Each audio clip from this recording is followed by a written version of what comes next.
You're listening to Kerry Lutz's Financial Survival Network, where you get valuable information you just can't find anywhere else. To thrive in today's trying times, you need the Financial Survival Network, now more than ever. Go to financialsurvivalnetwork.com and get your free newsletter and gift. Financial Survival Network, now more than ever. Welcome. You are listening to the Financial Survival Network. I'm your host, Kerry Lutz. Well, we're always looking for new ways for you to realize the value of assets you might not particularly want at the moment, assets you had to take. And one area which is burgeoning across the country is this secondary market for mortgages. They come in all shapes, sizes, and flavors. And we have an expert with us now, Abby Shemesh. The name of the company is Amerinote Xchange. Abby, it's great to have you on there. You're the co-founder, senior managing member, and you handle acquisitions. How's business? Kerry, thank you for having me on. Business is definitely busy at the moment. We are, it's been really good, and we're very grateful for the opportunity to both participate in this market as well as be on your show. So thank you for that. Oh, a pleasure. So how did you get into secondary market for mortgages? You started in the mortgage business? That is correct. So I was, my journey started in originations right after like the whole subprime, rush into mortgages. I kind of came in very green. Started with a company called IBG Financial in Pennsylvania, moved through the career with other outfits like Empire Mortgage Services, which expanded our footprint into the entire East Coast because I was based out of Pennsylvania, expanded with another company throughout the entire East Coast. And then really how we learned and heard about the secondary market is, believe it or not, we had a Bear Stearns representative who would come and visit us at our shop. And one day we got a visit, and our account manager said, "Hey, this is going to be your new account manager. I am going over to acquisitions." And I was, very inquisitive of what's acquisitions, how does that work? And it was kind of broken down to me that mortgage loans, once they're created, they are then traded on the secondary market between investors, entities, and individuals. And from that point on, my journey began. I really started researching the secondary market. I was intrigued. And I was in the originations or the primary mortgage market from about 99 to 2004, 2005. And then in 2006, I made the full transition into the secondary mortgage market with the founding and creation of Amerinote Xchange, and off we went. Right, and you're kind of the granddaddies at this, right? It's been at it quite a while. That's correct. I mean, there are definitely, so this industry, in my research, trading debt has been around since the Roman Empire. I mean, really, it's 2,000+ years old where debts are bought and sold, and probably even before that. But within our Western civilization and our society, it does date back to the Roman Empire. Now, mortgage debt trading was very far and few between. And it really kind of, where this market really started, from my understanding, before my time, but from my understanding was the mid and late 70s with the interest rate hikes during the Carter administration. And, when these rates, this is when seller financing really started taking off, from what I understand, in our country. And from that, we had investors come on the scene. They are really the granddaddies, but there was a lot of activity going into the mid 90s. I know that there was large buyers, believe it or not. Ford Motor Company would purchase mortgages. ExxonMobil Capital would purchase mortgages. American General Insurance would purchase mortgages. So there was massive corporations that were well-known names that were buying, that you would never think that were actually purchasing existing mortgage loans. And with that, they worked with investors, brokers of all types. And we got into it at the final stages of the industry where it wasn't fully saturated. The saturation has really occurred after the recovery of 2008. When everyone started going, oh my God, we can own property going in through the back door by buying non-performing mortgages, right? So that secret, I shouldn't say secret, but that kind of strategy was really spun up in the early 2010s and really just kind of took form and shape and momentum and got a lot of lift in the mid 2010s. And of course, everyone was like, going when COVID hit, they were going, okay, where are all these non-performing notes? And as they say, and I'm sure you've heard this, history does not repeat itself, but it most certainly rhymes. And I believe that's what we're seeing right now. Yeah, it's rhyming pretty well. Yes. So with higher interest rates, we're seeing more owner financing. Is that true? Not yet, but we are expecting to see owner financing. So what we are seeing right now is a lot of activity, a lot of folks who are coming to the table who would have not necessarily even thought about this. I'm referring to both institutions, which is quite a shock to some, as well as Mr. and Mrs. Smith down the street who are just seller financing a house. And so there's usually about a year to a year and a half lag from the time that the interest rates go up. And we really understand as a society that, okay, we are in a new paradigm where a good rate at a bank is 6.5% as opposed to 2.75. From that point, which I believe we are at now, right? So we're about a year in from the quantitative tightening, which started a couple days after the Ukraine invasion. And we're really knee deep in that right now. We expect this time next year, we're going to see a lot of the notes that were created this year as a result hit the market, right? So we're seeing those notes hit the market now. We're also seeing folks going, reaching out to us and saying, hey, we're thinking about creating this note at these terms over this period of time on this property. What do you think? So we're giving a lot of those offers. Some people are jumping on them. Other people are saying, well, let's just wait and see. So we are seeing a tremendous amount of activity that we were not seeing over the past 14 years. Really? Huh. Yes, sir. Interesting. Yes, sir. So who is generally selling you these notes? Good question. So generally speaking, there's two sections of the note buying industry. From my experience, we have the institutional side, which is, banks selling to pension funds, sovereign wealth funds, hedge funds, private investment, equity firms, family offices. And then you have the seller carry or the seller finance, or otherwise known as owner finance side, which is the onesie twosie kind of one-off. A couple sells their property on seller financing. They do a 30-year loan at 7%. And now they have these payments trickling in over the past 2 years. And they realize, we really want to get our money out of this and just move to Florida or move on with our life, whatever the case may be.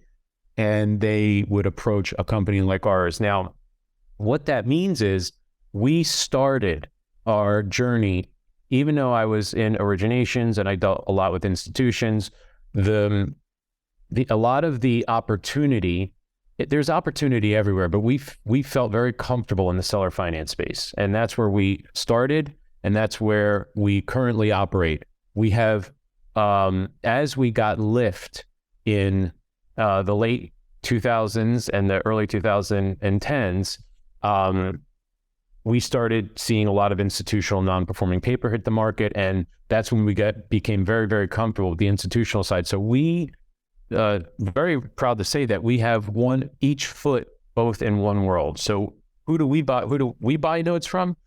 I am, our pipeline right now consists of, and I'm saying this with full love here, folks that are so,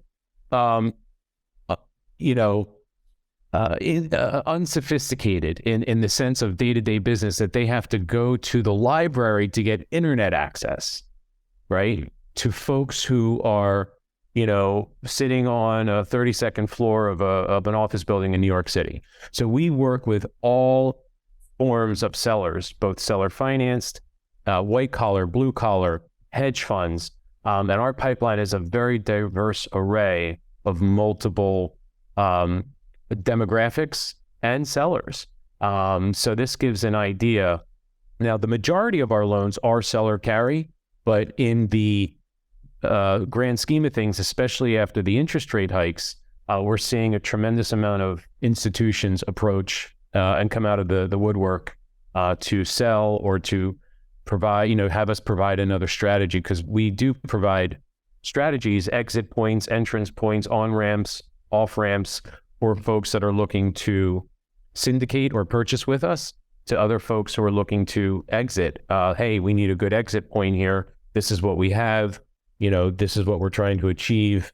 What would your strategy be on this? So we can provide that kind of advisory or loan sale advisory service to some of these institutions as well. So there's a wide array of items that we can provide. All right. So you're kind of set up to handle institutions and individuals and everyone in between to acquire these mortgages. That is correct. And it's, just to kind of add to that, over the past 10, 12 years, well, I should say from 2014 to about March of 2020, maybe even a little bit past, institutions really had no desire to sell anything unless you're paying 105 cents on the dollar, 110 cents on the dollar, because the cheap money was pumping out. They were getting the Fed was printing, and they were getting their money subsidized from the government. So why would they sell? There's no reason to. So we kind of oscillate depending on the economic landscape.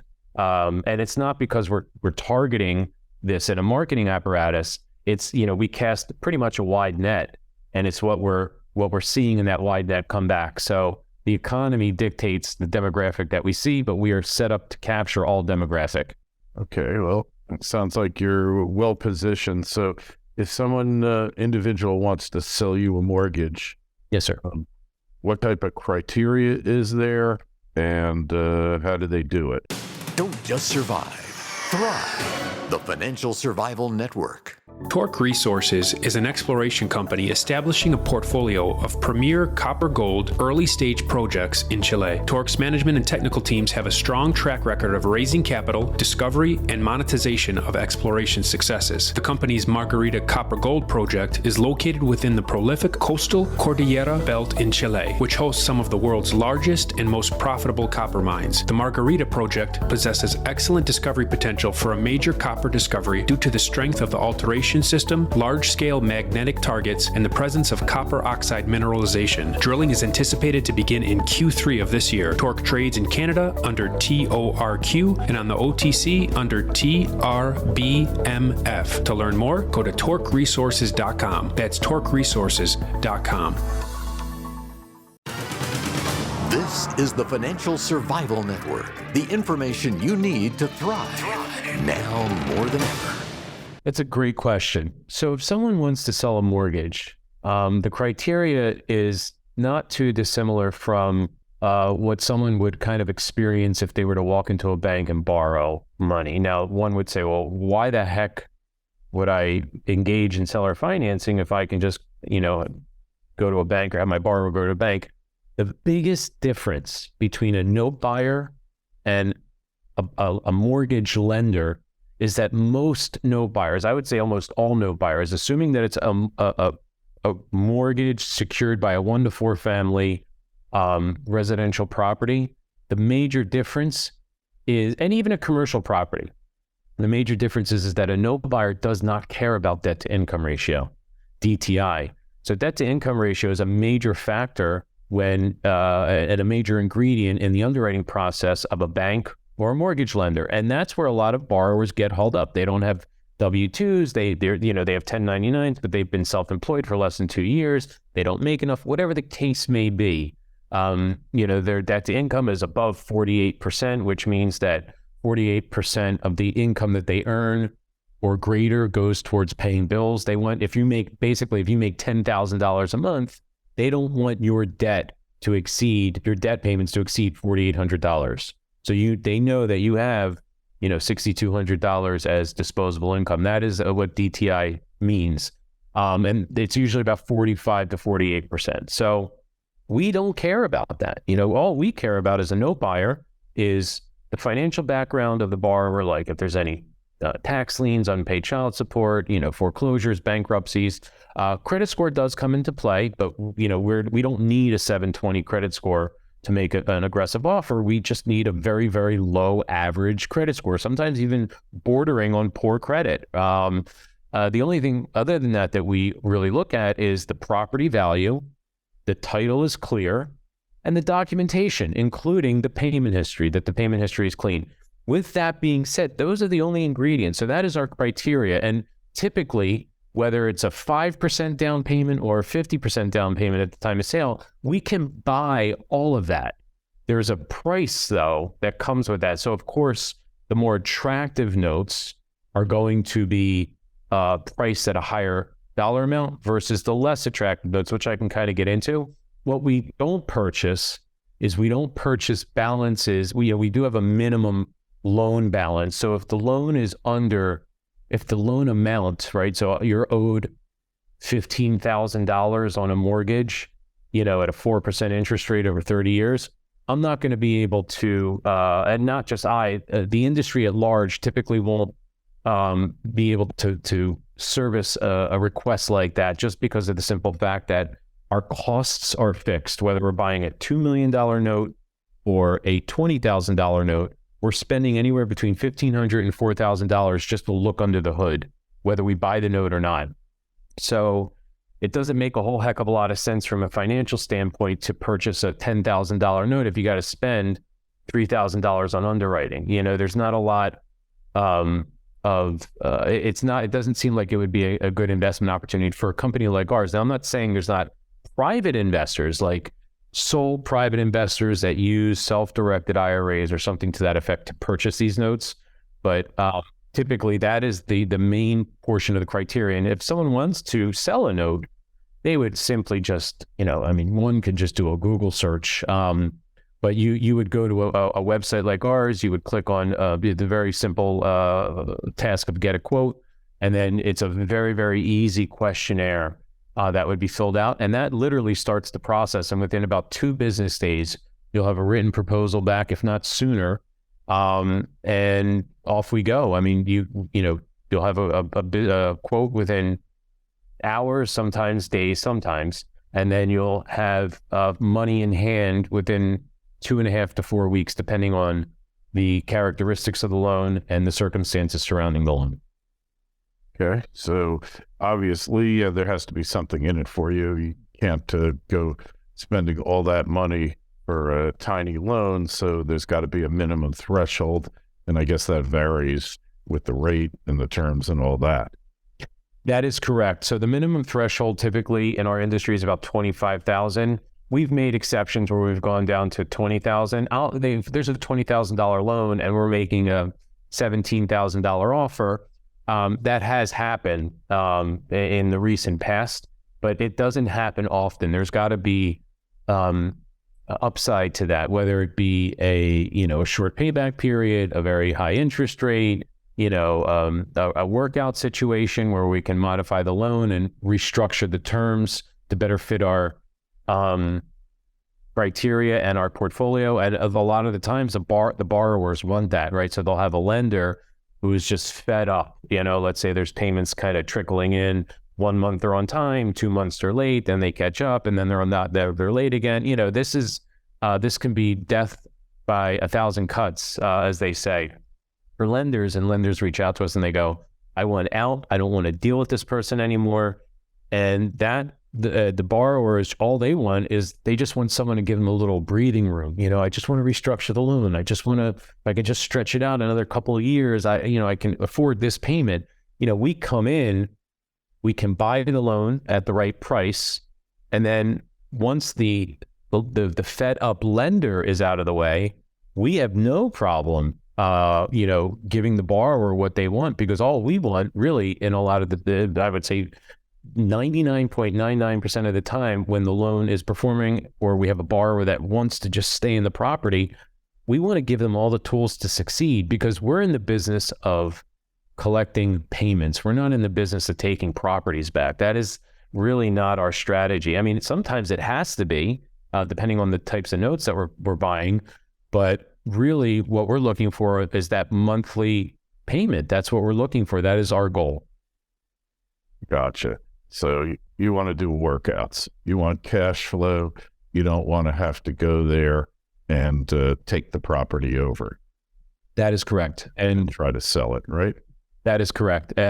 Because a lot of the times people don't, oh, well, we hear this all the time. Oh, well, you could just take the property back and get your money back. And it's like, well, not that easy. Especially if you're in a town of under 5,000 people, typically within our calculations, but not to get too technical, but within our calculations, if you're foreclosing on properties in small towns, you don't have a lot of options. You have, if it's like 3,000 people, well, you only have 3,000 people that you may have as potential buyers. And that's not big with regards to the rest of the demographic across the country. If we can choose from location to location, if you're dealing in places like, obviously, the greater New York area, greater Los Angeles area, we're talking 10, 13, 14 million people, right? So that's a robust market. Not suggesting that we want to be in that market only, but if you're taking properties back in rural areas, which we have no problem with, you have to be prepared that if you get that property back,